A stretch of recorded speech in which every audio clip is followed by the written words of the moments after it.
Ireland, in the age when gods still walked in secret among mortals, was not the land of stone fences and neat cottages we know today, but a realm woven from mist, music, and magic.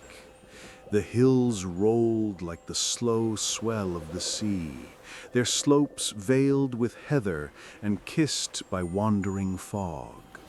Rivers bright and serpentine caught the silver light of dawn and carried it far across the valleys, as though the very veins of the earth pulsed with memory and longing. Forests stood thick and solemn, their roots tangled with secrets older than kings, and in their branches birds sang of love that defied mortality. Everything shimmered with enchantment, as if the wind itself carried stories too delicate for words, stories that slipped between worlds like dreams rising from sleep. It was a land not yet bound by the rigid march of time. Here, the mortal and the immortal touched, and sometimes, without warning, they entwined. Love could cross boundaries of flesh and spirit, and desire could bend even the sternest decrees of fate.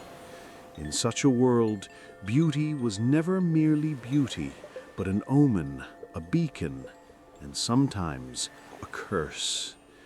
And it is in this Ireland of mist and myth that the tale of Etaín begins, a tale not of simple passion, but of love that endures through centuries, through death and rebirth, through the bitter cruelty of envy and the inexorable pull of destiny. Etaín. Even her name moves like a whisper through the lips, delicate as the fall of dew at dawn. She was not born ordinary, nor could her fate be ordinary, for she embodied that which mortals and gods alike yearned for: beauty untouched by time, a radiance that seemed drawn from the heart of eternity. But hers was no simple blessing. Beauty is a flame, and flames burn. They illuminate, they warm, but they also consume. Around her gathered longing, devotion, rivalry, and ruin. For in Ireland, when a woman shone too brightly, the world itself leaned in closer, hungry, trembling, unable to resist. But before Etaín took her first breath, before she walked among kings and immortals, Ireland had already laid the stage for her arrival. This was the age of the Tuatha De Danann, the people of the goddess Danu, who came in shining splendor to rule the island long before mortal tribes claimed it.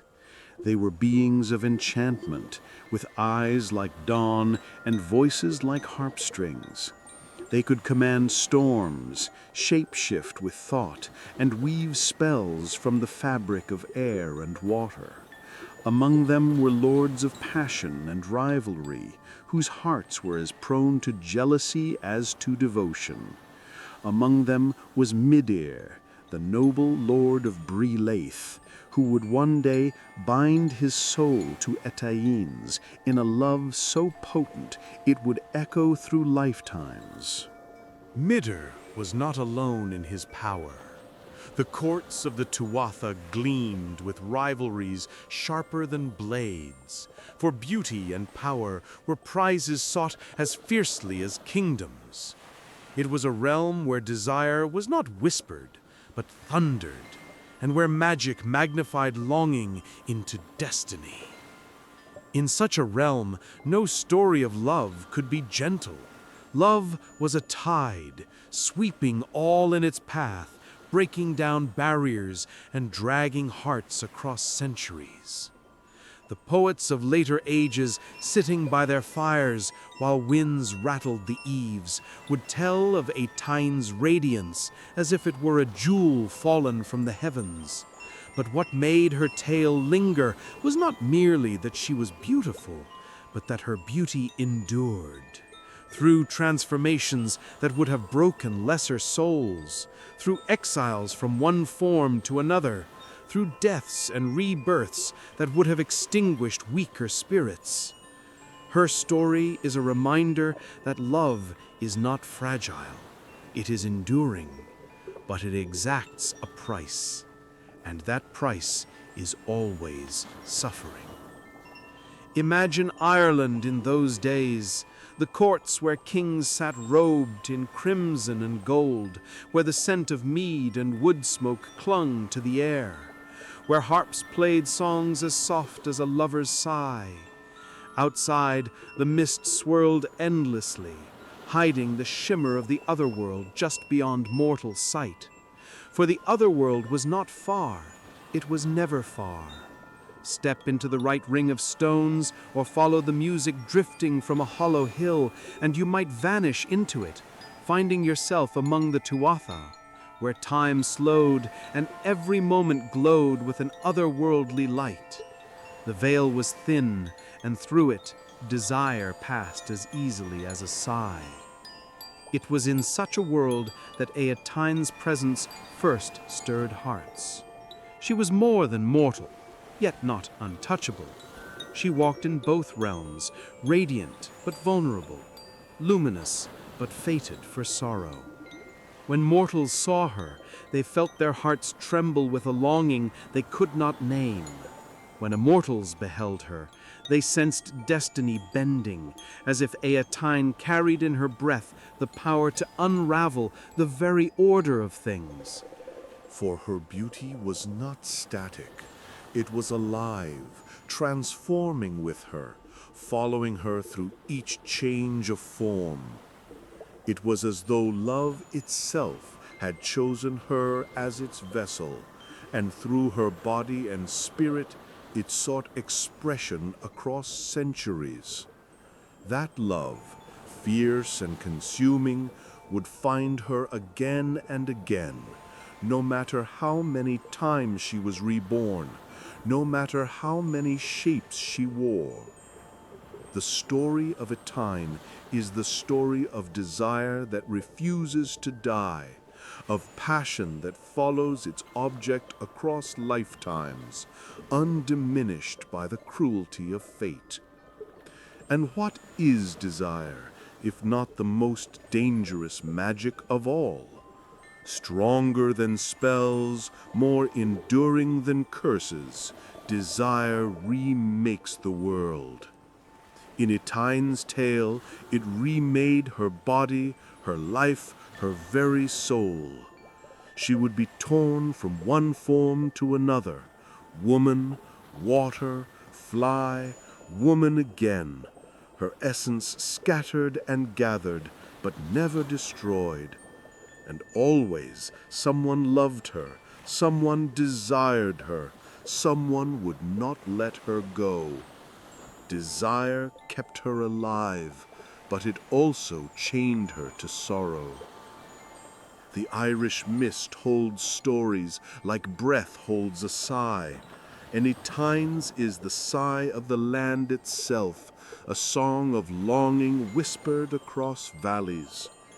When dawn breaks over the hills, when swans drift on the lakes, when the wind brushes across the heather with a lover's touch, it is Eotain's memory moving still, carrying her name like a secret on the lips of time.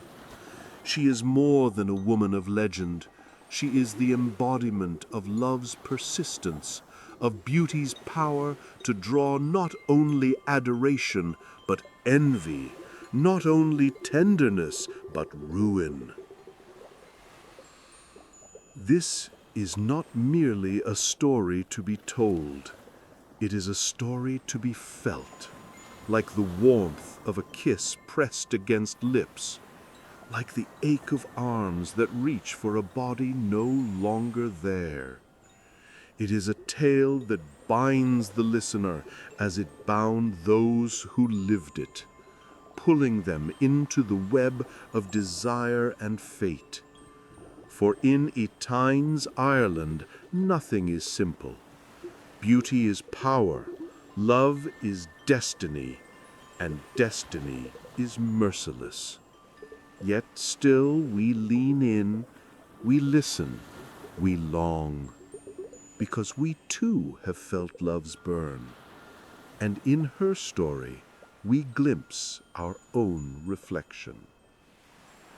Thus begins the tale of Etein, the woman who was never just one woman, the lover who was never loved just once. Her story is mist and memory, passion and sorrow. It begins in Ireland's golden courts and drifts like fog across centuries. It is the story of a flame that refused to die, even when smothered, even when scattered to the wind. It is the story of love's eternity. Etein entered the world like a sigh of light, delicate yet inescapable. She was not simply beautiful.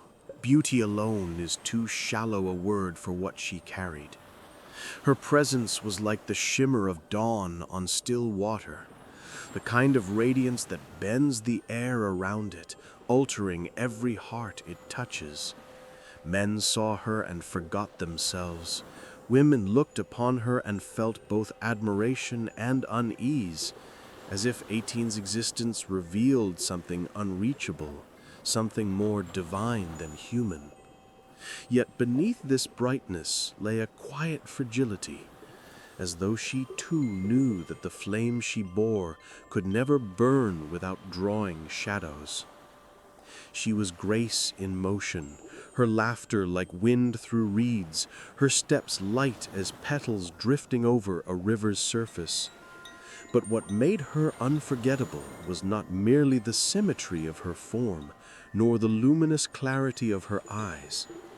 It was the sense that in her gaze, time slowed, softened, and turned intimate. To be seen by Etein was to feel naked before eternity, as though she perceived not only the face and flesh, but also the secret longing hidden beneath them. Her allure was eternal because it reached beyond appearance. It was the essence of desire itself, clothed in mortal flesh. And yet, Etein was not untouchable. She yearned as much as she was yearned for. The love she gave was tender, sincere, and vulnerable. She did not wield her beauty as a weapon, but bore it as one bears both a gift and a burden. Around her, worlds shifted, immortals quarreled, kings burned with jealousy, and fate itself reshaped the course of lives. But Etein herself remained simple in her heart. She longed to love, to be loved, and to belong. That purity, bound to her radiance, was what made her irresistible. It was this purity that caught the heart of Midir, the noble lord of the Tuatha De Danann. Midir was not the brash or reckless type of immortal. He was measured, wise, and tempered by centuries. His eyes, they say, carried the calm of starlight reflected on dark water, steady yet fathomless. His presence was regal without arrogance, the kind of authority that needs no force to be recognized. Yet within him was a yearning that belied his composure. For immortality, though gilded, carries its own hunger. The desire to feel something so vivid, so mortal, that even eternity cannot dull it. But even beyond these men, beyond their rival affections, the world itself seemed to conspire in Etein's story, for unseen hands tugged at her fate. Fuamnak, the jealous wife of Midir, wielded sorcery with bitterness sharp as frost. She envied Etan's radiance and despised the passion it awakened in her husband. And so she set enchantments upon Etan, weaving spells of transformation and exile. The winds themselves became weapons in her jealousy, carrying Etan far from the arms of her lover, scattering her essence into forms unthinkable. Through these enchantments, Etan would be torn from her body, cast adrift as a wisp of spirit, reshaped again and again, a woman, then a shimmering pool of water, then a dragonfly, then once more a woman reborn generations later. Her story was written not only by love and rivalry, but by the relentless hands of fate and magic, forces larger than herself, yet bound to her beauty as surely as breath to the body. It was this weaving of mortal desire, immortal devotion, and sorcerous envy that shaped the tragic splendor of Etan's tale. She was no passive figure, though she suffered much. She endured, carrying within her the spark of love across lifetimes. Medir, noble yet consumed, pursued her through the centuries, never ceasing, never surrendering. Eochud, mortal and proud, fought to hold her, mistaking possession for permanence. And above them all, the invisible loom of destiny wove threads of transformation, reminding us that no love, however eternal, escapes the price of time and change. Thus the stage is set, Etan, radiant and fragile, Medir, noble yet consumed, Eochud, powerful yet possessive, and the unseen sorcery that binds and sunders them. Their lives are not merely their own, but are caught in the eternal dance between love and loss, desire and fate. To know them is to step deeper into the mist, to walk the line where mortal yearning and divine passion collide. And once their story begins, it does not release the listener. It holds us as they held each other, with a grip as tender as it is unbreakable. Medir had known many wonders, but none struck him with such piercing clarity as Etain. To him she was more than beautiful. She was a reminder of all that immortality denied him, the fragile urgency of love, the sweetness of fleeting moments, the ache of longing sharpened by time's brevity. And so, though he was a lord among gods, he became as vulnerable as any mortal in her presence. His passion for Etain was not a possession, not a hunger to dominate, but a devotion that consumed him nonetheless. He longed not merely to hold her, but to merge his eternity with her transience, to weave himself into her destiny, even if fate would resist. Yet, even a god's love cannot exist unchallenged, and against Medir stood not only envy, but also mortal pride. For Etain's radiance could not remain hidden, and it was not long before Eochid Irem, High King of Ireland, set his gaze upon her. Eochid was a man of stature, broad-shouldered and commanding, his brow lined by both wisdom and the arrogance of power. He ruled with strength and sought to leave behind a legacy of stone and sovereignty. Where Medir loved Etain as one who worships, Eochaid desired her as one who claims. To him, she was not simply a woman, she was a symbol of possession, proof that even beauty touched by the divine could be bound within the mortal realm of kings. Eochaid was not cruel at heart, but his love was born of pride as much as passion. He could not conceive of losing her, not to another man, and least of all to one of the immortal Tuatha. For in Etain he saw both the woman he adored and the crown of his authority. If Etain belonged to him, then no other could boast of greater fortune or power. His affection, though real, was tangled with possessiveness, and thus it hardened into jealousy, into control, into an unwillingness to let her choose freely. And so Etain stood between two loves, one mortal, one immortal, yet neither simple, neither free of shadow. Between them she was both cherished and imprisoned, exalted and endangered. For love, when magnified by desire, does not remain gentle. It becomes a force that rivals storms and alters destinies. Conflict never enters a life like thunder. It begins as a murmur, a glance, a spark of yearning where silence should have reigned.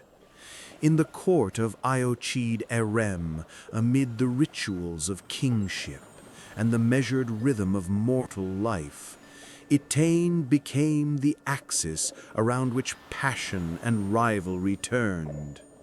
Her presence was a soft flame, yet two men, one mortal, one immortal, stood at its edge, each unwilling to let it slip from his grasp. Midir's longing was patient, deep as the tide, but tides cannot be contained. He came to Eochaid's court, veiled as guest, noble among the Tuatha De Danann, his words courteous, his gaze respectful. Yet beneath his composure burned devotion, too luminous to remain hidden.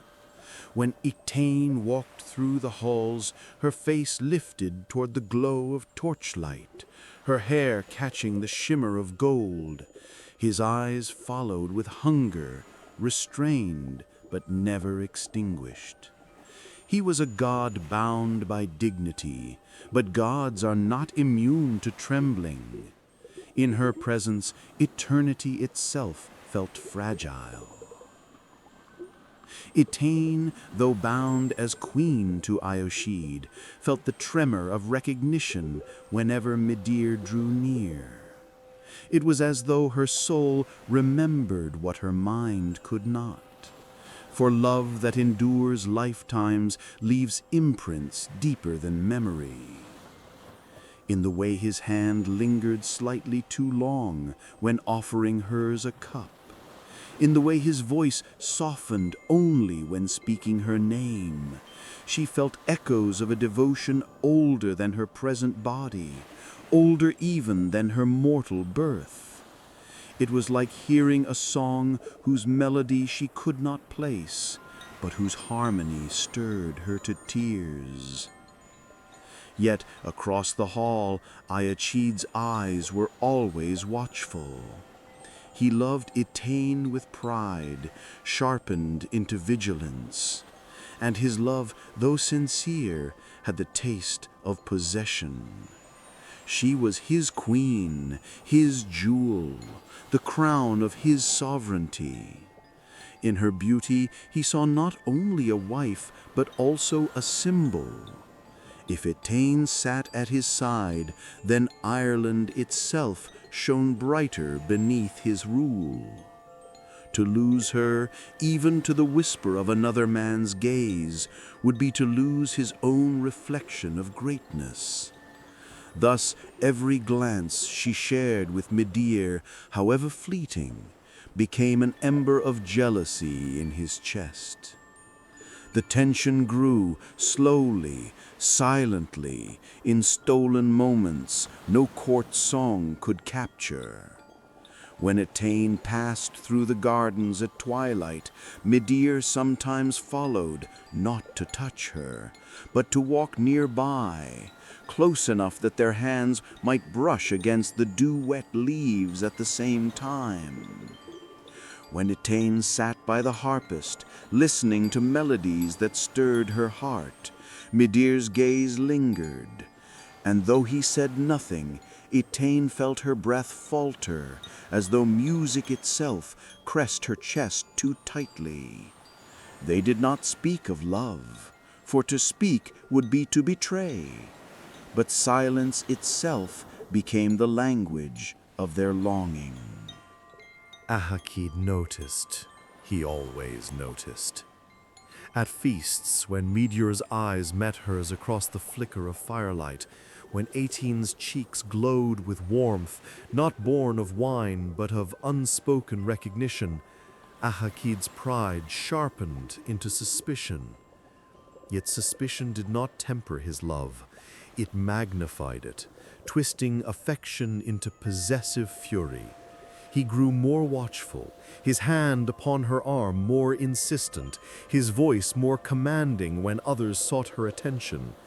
He feared what he did not fully understand, that her soul could answer to another even while her body belonged to him. And so the collision grew, not yet spoken aloud, but pulsing beneath every gesture. Meteor's devotion, humble yet unyielding.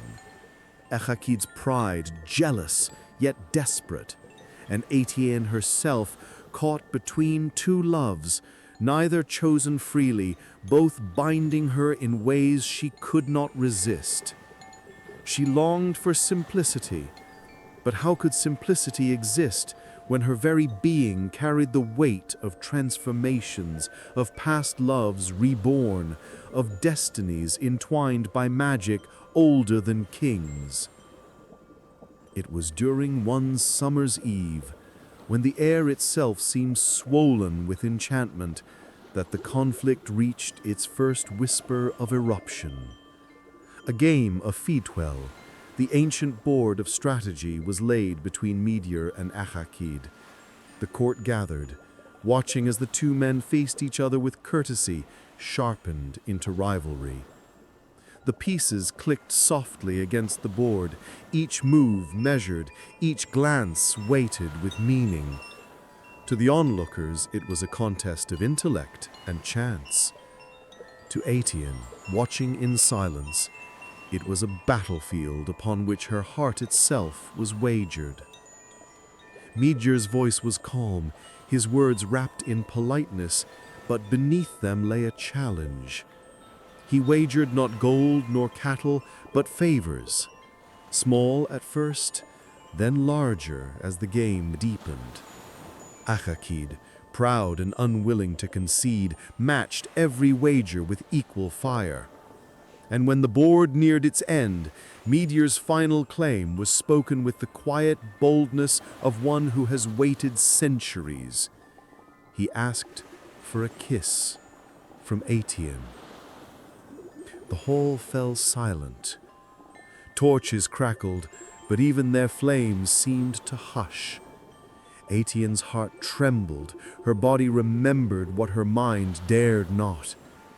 Etain's eyes burned with fury, though his lips curved in the mask of a king who cannot reveal weakness before his court. He agreed, because pride forbade retreat, but within him jealousy boiled like molten iron. When the last move was made and Meteor claimed his victory, he rose and approached Etienne. His steps were slow, reverent, as though each breath carried centuries of longing. He did not seize her, he did not claim her as prize. Instead, he bent toward her with a devotion that was almost prayer, his lips seeking hers not as a theft, but as the fulfillment of a bond older than memory. The kiss was not loud, not fiery, but tender, infinite, devastating. Ertine felt her soul tremble, as though the kiss unlocked doors long closed within her. It was as if lifetimes unfolded in that single touch, the echo of their first love, the ache of their separations, the promise of eternity binding them again. Around them the court murmured, scandalized, but Ertine heard nothing. For in that moment she was not queen, not wife, not mortal.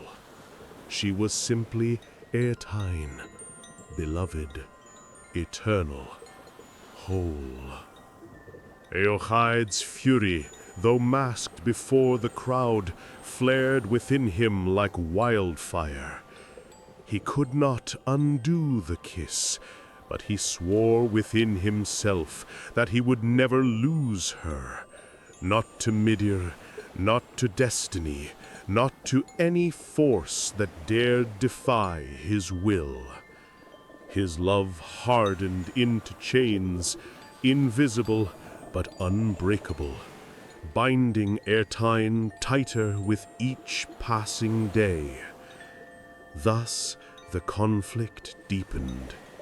Midir yearned for her with immortal patience, seeking reunion through tenderness and devotion.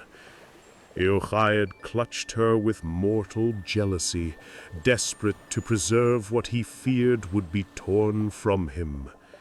And Ertine herself stood at the center, her heart divided, her soul haunted by recognition, too deep to deny.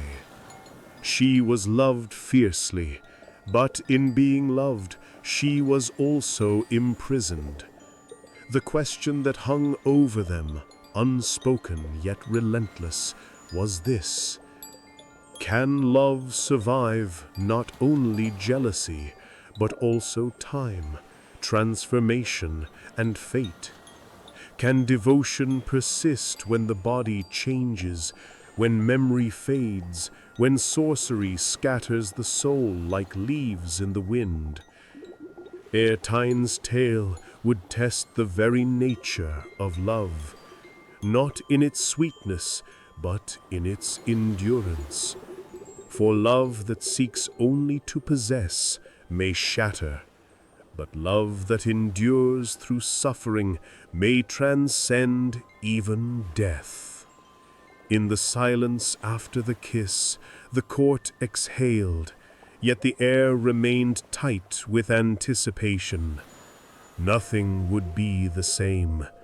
Desire had spoken, and in its voice echoed both promise and doom. Night descended upon Eochaid's court, a night heavy with the perfume of summer flowers and the hush of anticipation. The halls had emptied after the feast, yet the echoes of music lingered, threads of harp song winding through the silence like remembered dreams. 18 walked alone into the chamber where torches burned low, their flames swaying as though they too were breathing with her.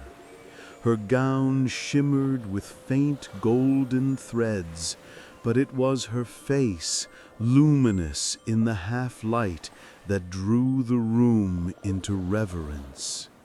She felt the weight of unseen eyes, of destiny circling her like a hawk in the dusk.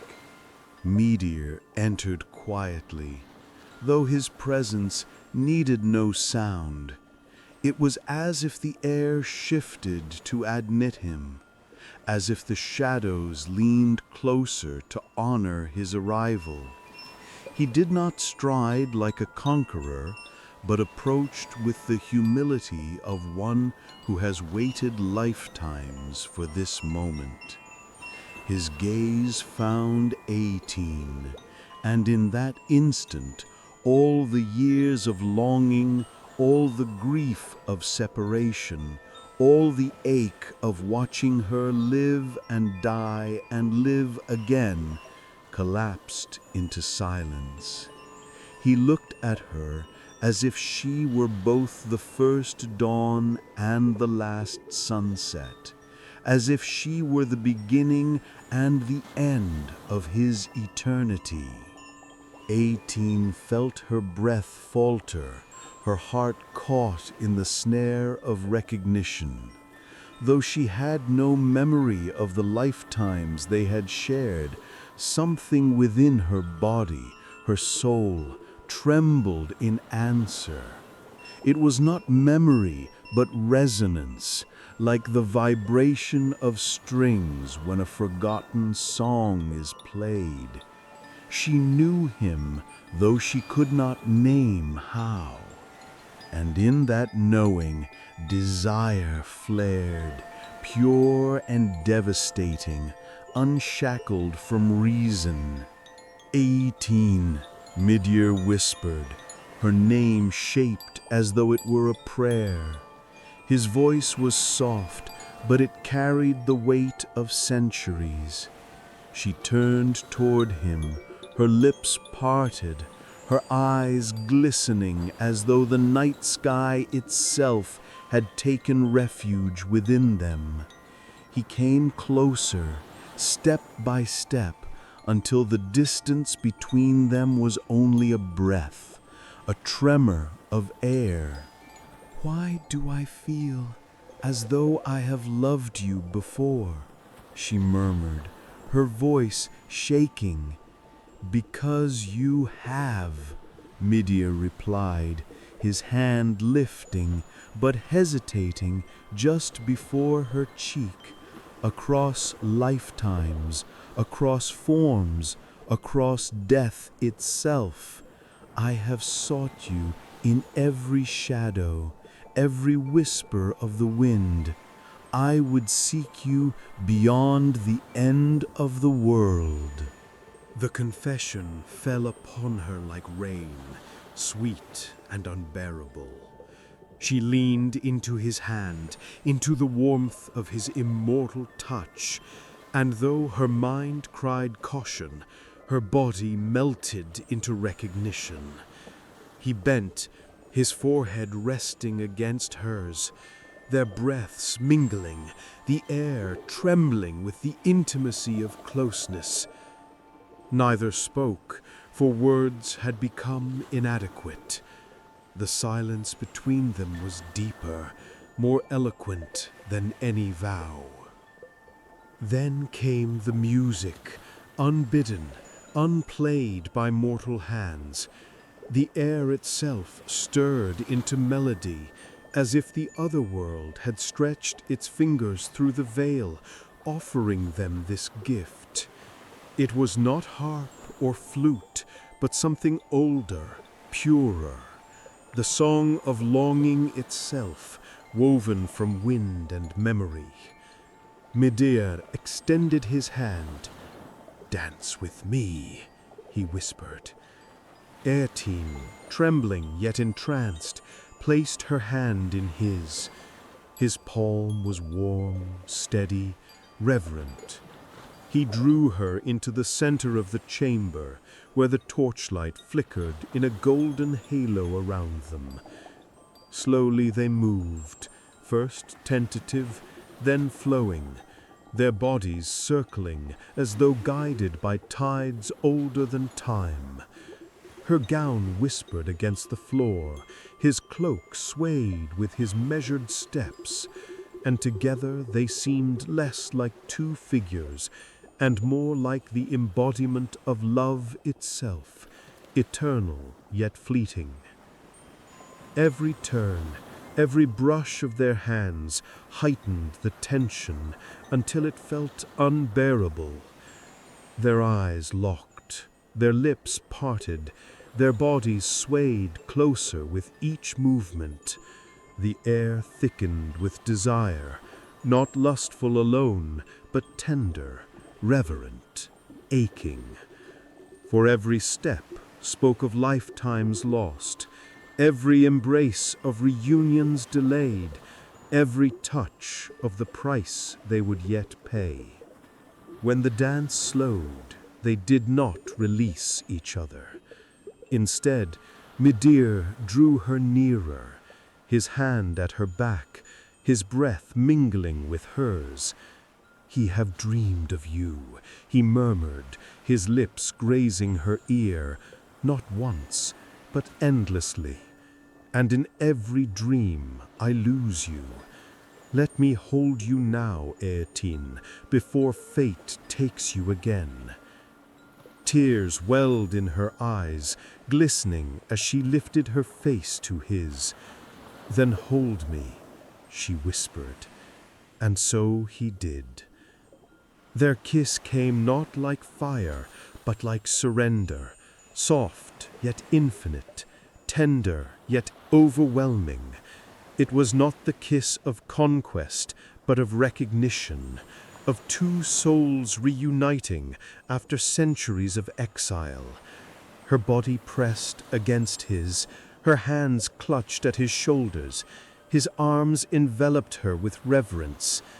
Around them the torches flared, as though stirred by the force of their union, shadows dancing wildly against the walls.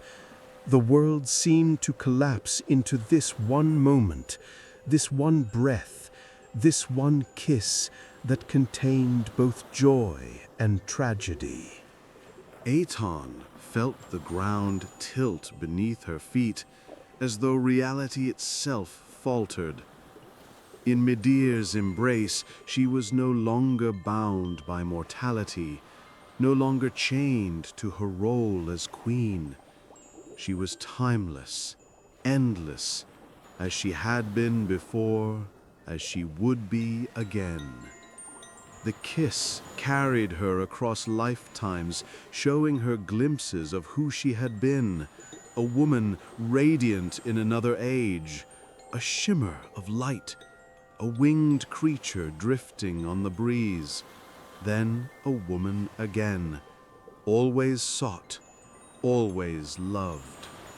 Each image burned within her like truth rediscovered. Midir too trembled. Though immortal, he felt himself undone, vulnerable, mortalized by the depth of his longing. To hold her was to risk everything, yet he could not let go. In her presence, eternity became bearable. Without her, it was a prison. But even as they clung to one another, even as the kiss deepened into desperate confession, a shadow coiled around them. For love, in its intensity, summons envy, and fate, in its cruelty, does not permit such bliss to last. Ehord, though absent from the chamber, lingered in the memory of the walls, in the power that bound Aton as queen. His hold upon her was invisible, yet heavy, and even as she melted into Midir's arms, she felt the weight of chains pulling her back, threatening to tear them apart once more. She broke the kiss with a gasp, her hands trembling against his chest. "We cannot," she whispered, though every fiber of her being ached to stay. "I am bound, Midir. I am his." "No," Midir answered, his voice fierce, though tears glistened in his immortal eyes. "You are mine, not by chains, not by pride, but by love itself. And love is stronger than any vow, any crown, any curse. Come with me. Come, Aton, and let us defy the world." Her heart swelled, torn between devotion and duty, between passion and fear. She wanted to follow him, to vanish into the other world where time could not reach them. Yet she heard the echo of Echod's voice, the weight of his possession, the promise of his wrath. Love pulled her in one direction, loyalty in another, and she stood trembling at the crossroads. The night closed around them, heavy with silence. Midir touched her cheek again, his thumb tracing the curve of her lips. Even if you are torn from me 1,000 times, I will find you. I will always find you. Her tears fell then, silent and glistening, as she pressed her forehead to his. And I, she breathed, will always be yours, even if the world forbids it. Their embrace lingered, tender and overwhelming, the kind that fuses passion with tragedy, joy with grief. For even as they clung to one another, they both knew this union would not last. Fate would rise, jealousy would strike, transformations would come.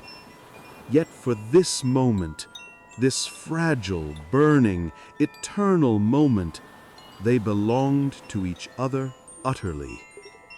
And when the dawn broke, spilling pale light into the chamber, Aton and Midir stood still locked in that embrace, as though the world itself dared to tear them apart.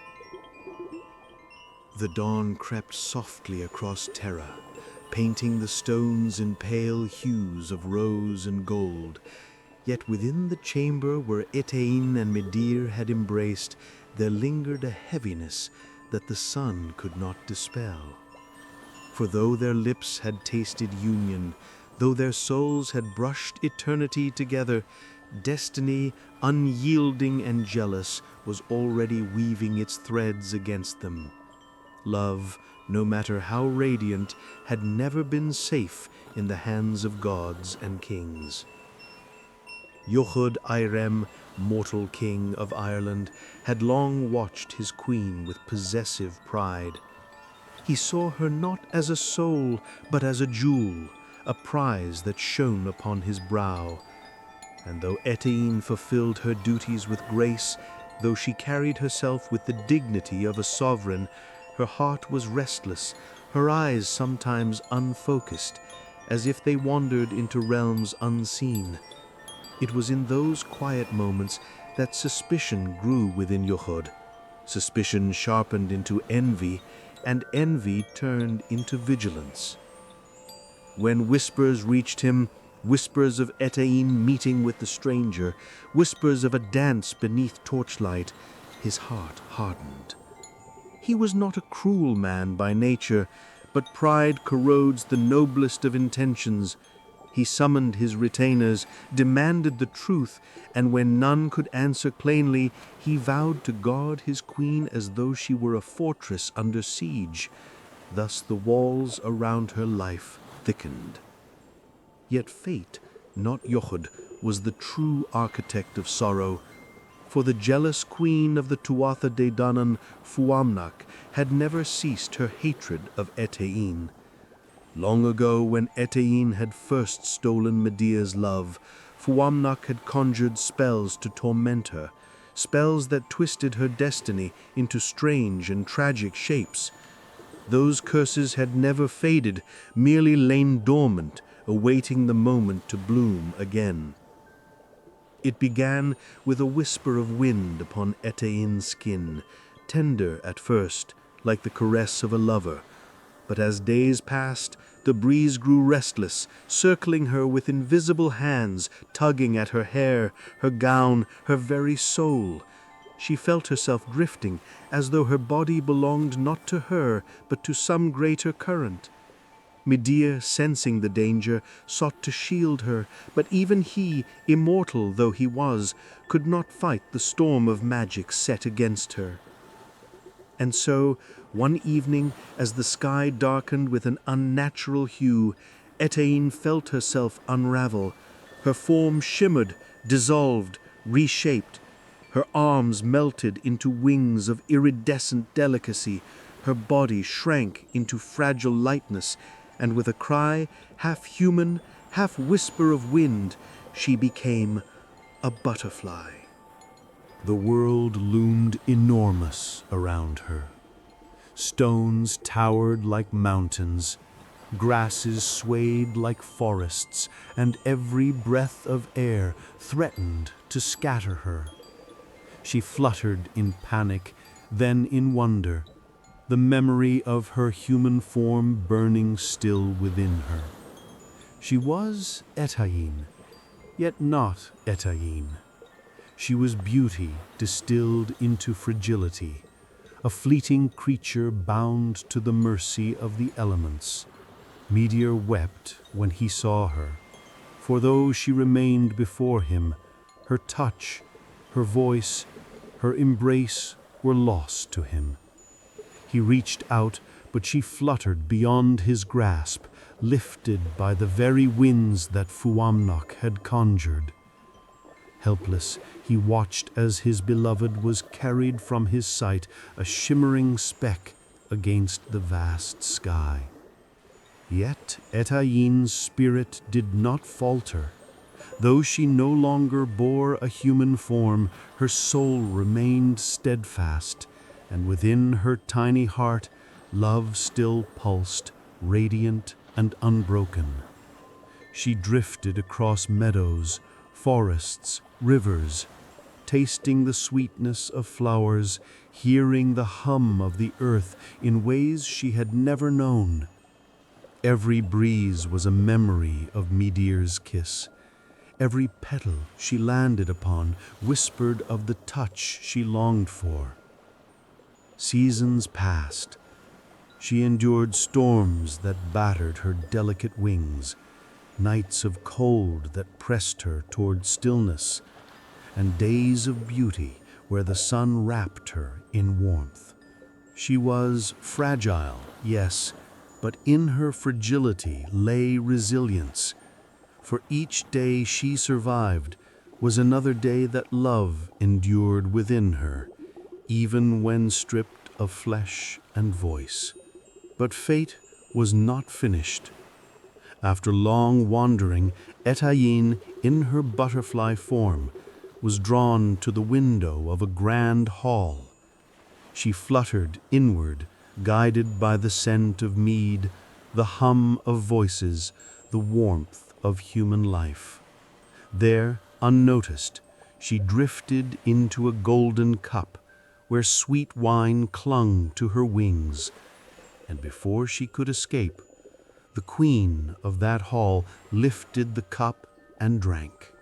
Thus, Etayin was swallowed into the body of another woman, yet destiny had twisted this accident into design. From that moment, she grew again within a mortal womb, reborn not as a butterfly, but as a child. Her spirit had crossed forms from woman to butterfly, from butterfly to woman again, carrying with it the eternal flame of love that neither death nor enchantment could quench. Midir searched ceaselessly, sensing her soul, but unable to grasp where she had gone. Years stretched on, and Eighteen grew into her beauty once more, radiant as though the earth itself had painted her in memory of the woman she once was. And when at last Midir found her, when he beheld her eyes and saw the glimmer of recognition, faint but undeniable, his heart broke and healed in the same breath. Yet reunion was no simple gift, for 18, reborn, was again claimed by the mortal world. Okied, proud king, took her as his bride, blind to the mystery that clung to her. And so the triangle of love returned. 18, bound by earthly vows, Midir, consumed with divine passion, Okied, wielding mortal pride. The struggle repeated, shaped anew, as though fate were determined to test love in every form, in every age. Medea sought her not by violence, but by challenge. He came to Okiad's court disguised at first, humble and patient. He played games of skill, winning coin and honor, until at last he dared to stake the highest wager, a kiss from Aeteine. Okiad, confident in his own strength, agreed, but when the contest turned against him, his pride shattered into fury. Yet he was bound by his word, and so he yielded Aeteine for one fleeting moment. And in that moment, when Aeteine's lips touched Midir's once again, the world trembled.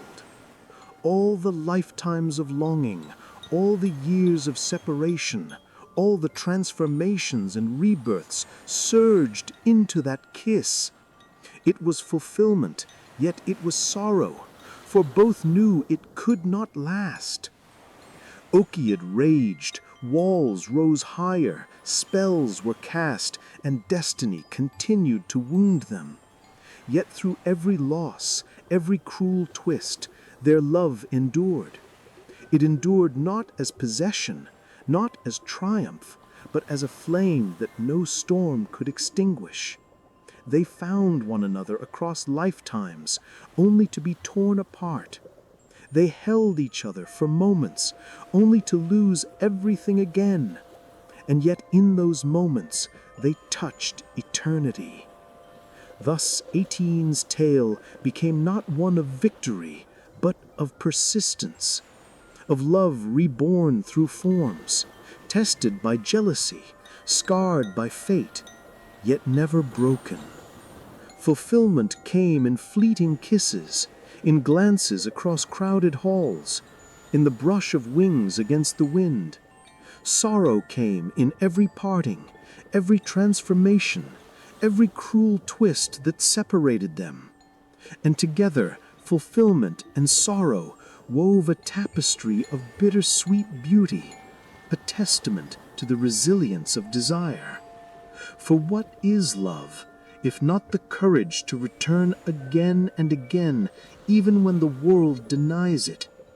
What is passion, if not the willingness to endure loss, to risk everything for one more moment of closeness? In Aeteine's journey, the answer shone clearly. Love is not measured in victories, but in the eternity of its persistence. There are tales that end with triumph, where crowns are won, battles are conquered, and lovers walk hand in hand into the certainty of forever. But Aeteine's tale is not such a story. It is softer, sadder, more elusive, a stream slipping through the grasping hand. Her story does not resolve into possession or victory. It lingers like perfume in the air long after the flower has fallen, like the shimmer of wings still seen when the butterfly has flown away. And in that lingering lies its power. For what Aeteine teaches is that love's beauty lies not in permanence, but in fragility. She was transformed, torn from her body, cast adrift as a butterfly, reborn again into human form, and through it all, she remained the same luminous essence, the beloved, the pursued, the lost, the found. Love clung to her across every metamorphosis, as steadfast as breath, yet never safe, never guaranteed. In this way, she embodies the truth we all sense, but rarely speak, that desire is sacred precisely because it is impermanent, because it trembles, because it can be lost.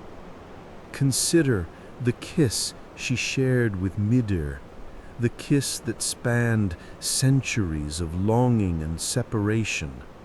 That moment glowed not because it lasted forever, but because it was fleeting, stolen against the will of kings and gods. It was a fragment of eternity pressed into mortal time. And when it ended, it left behind both sweetness and sorrow, the twin essences of love itself. Fulfillment and loss, joy and pain are threads of the same cloth. To tear one away would be to destroy the fabric entirely. Etain's story asks us to see longing not as failure, but as testament.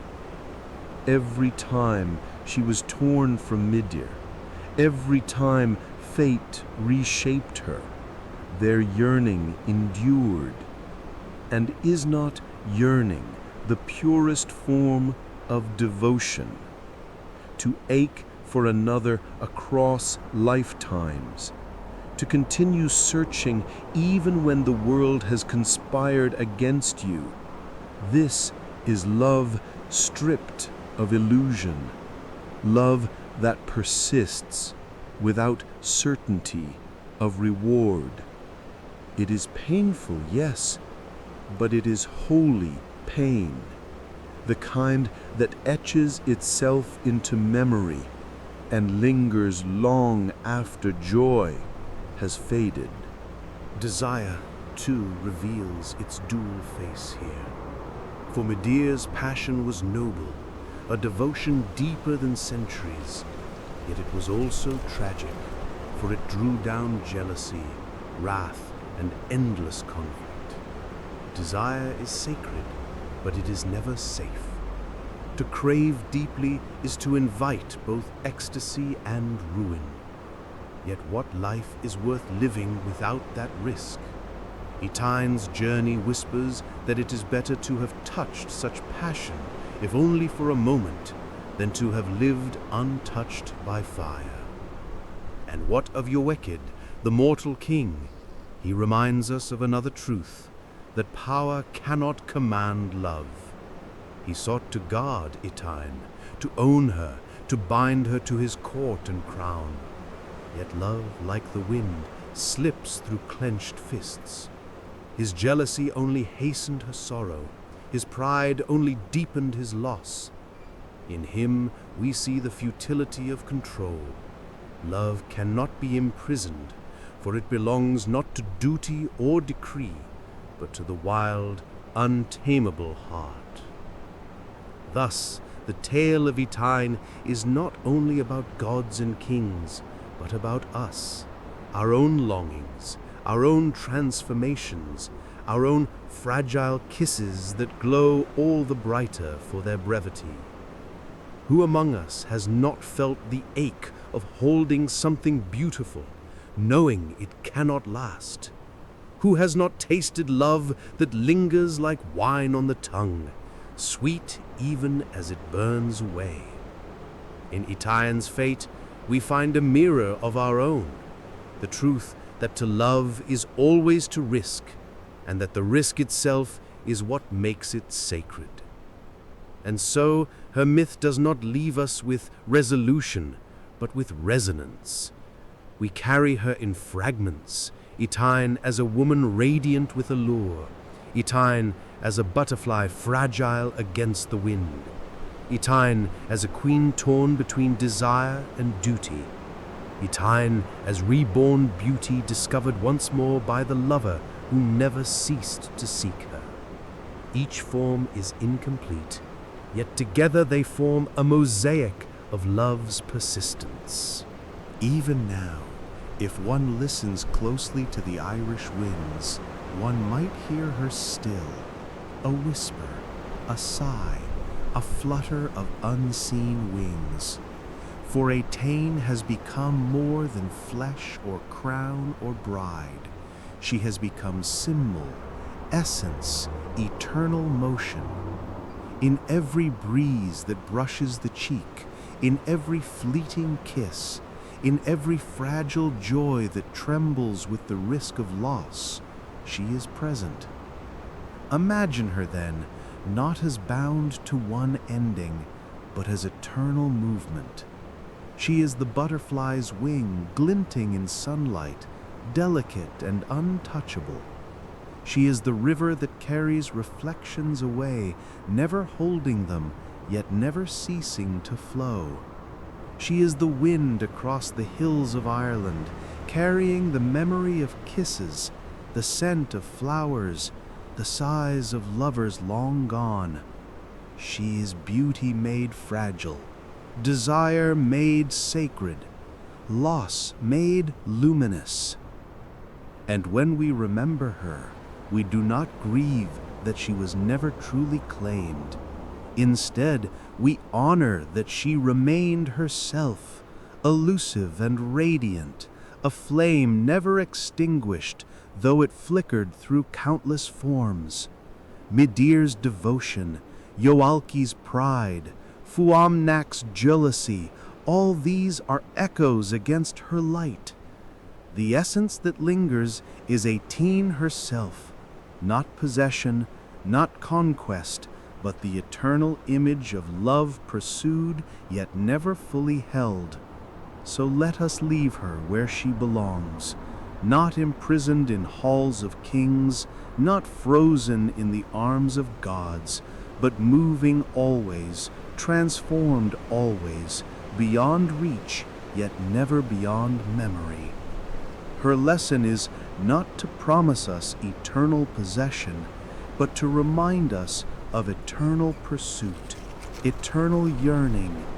That is the beauty of her myth. It does not end. It only continues, like the wind that cannot be caged. And perhaps that is the final gift Atene offers. She tells us that love, in its purest form, resists conclusion. It is a song unfinished, a kiss interrupted, a dream that fades at dawn, but haunts us all the same. To love is to accept incompleteness, to embrace fragility, to find holiness in longing itself. So remember her, not only as queen or butterfly or beloved of Midir, but as essence. Remember her as the shimmer of wings dissolving into light, as the sigh of wind across a quiet meadow, as the echo of a kiss that lingers though lips have long since parted. Let her haunt you gently, like the touch of air against your skin. Let her remind you that the most beautiful things are those we cannot hold, those that vanish as even we adore them. And when you feel the wind stir your hair, or see the brief glimmer of a butterfly vanishing into the trees, pause, for in that fragile, fleeting image Atene lives still. She is desire eternal, love unbroken, beauty unclaimed yet unforgettable. She is the lesson that to love is to lose, and to lose is to love more deeply still. And so her story drifts into the night, unfinished yet complete, sorrowful yet radiant. Atene is not gone. She has only transformed again into light, into wind, into the eternal shimmer that touches all who remember her name.